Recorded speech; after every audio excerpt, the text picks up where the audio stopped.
Assalamualaikum warahmatullahi wabarakatuh. Perkenalkan, nama saya Muhammad Daren Purba, NIM 2345. Saya dari mahasiswa Fakultas Pertanian Institut Jakarta. Saya dari kelas GISD.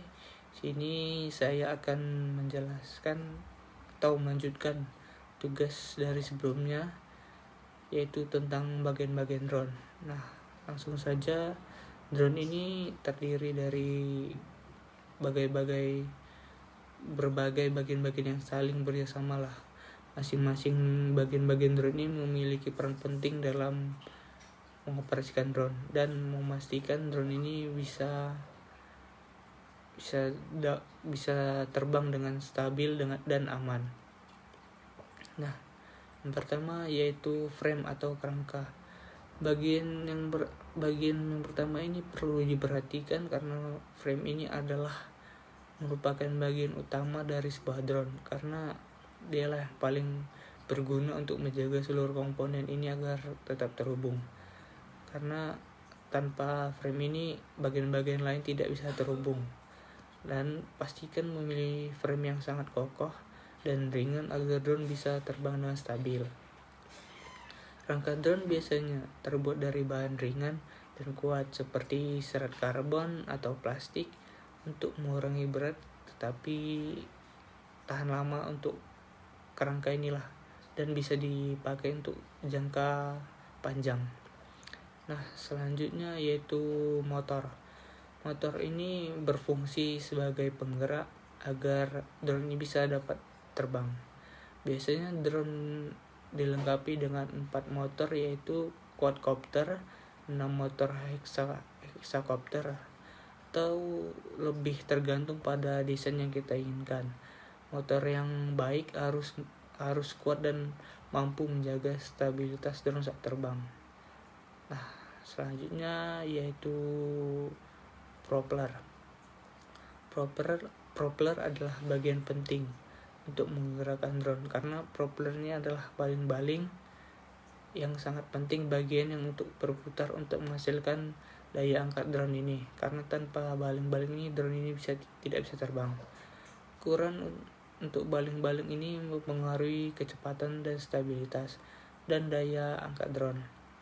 Drone biasanya memiliki baling-baling yang dipasang pada tiap motor. Pastikan propeller dipasang dengan benar dan tidak mengalami kerusakan sedikit pun. Karena jika rusak sedikit saja, propeller ini pasti akan sulitlah untuk terbang dan tidak stabil. Nah, selanjutnya yaitu sensor. Sensor pada drone ini memiliki sensor tekanan udara, GPS, dan kompas. Sensor ini membantu drone ini untuk menavigasi lah agar drone ini tidak tersesat dan terbang entah kemana, karena sensor ini sudah ada pasti titik koordinat dan titik koordinat ini sudah ditentukan. Karena tanpa sensor ini tidak bisa drone ini dengan jalan dengan tidak sesuai. Sensor ini bisa membantu mempertahankan ini untuk posisi drone tersebut, mempertahankan posisinya pada jalur yang sudah ditentukan. Nah, selanjutnya yaitu kamera. Kamera drone ini digunakan untuk merekam dan untuk mengambil foto yang kita inginkan. Kamera pada drone dapat bervariasi dalam kualitas, mulai dari kamera sederhana hingga kamera beresolusi tinggi. Dengan kamera beresolusi tinggi, kemampuannya pasti bagus lah untuk stabilisasi gambar. Beberapa kamera drone juga memiliki fitur zoom, sensor thermal untuk kemampuan mengambil gambar dalam kondisi cahaya rendah. Nah, selanjutnya yaitu baterai. Baterai ini sangat penting lah untuk menyediakan daya pada drone, karena baterai ini termasuk pengisi daya untuk semua bagian-bagian seperti motor, controller penerbangan, dan kamera.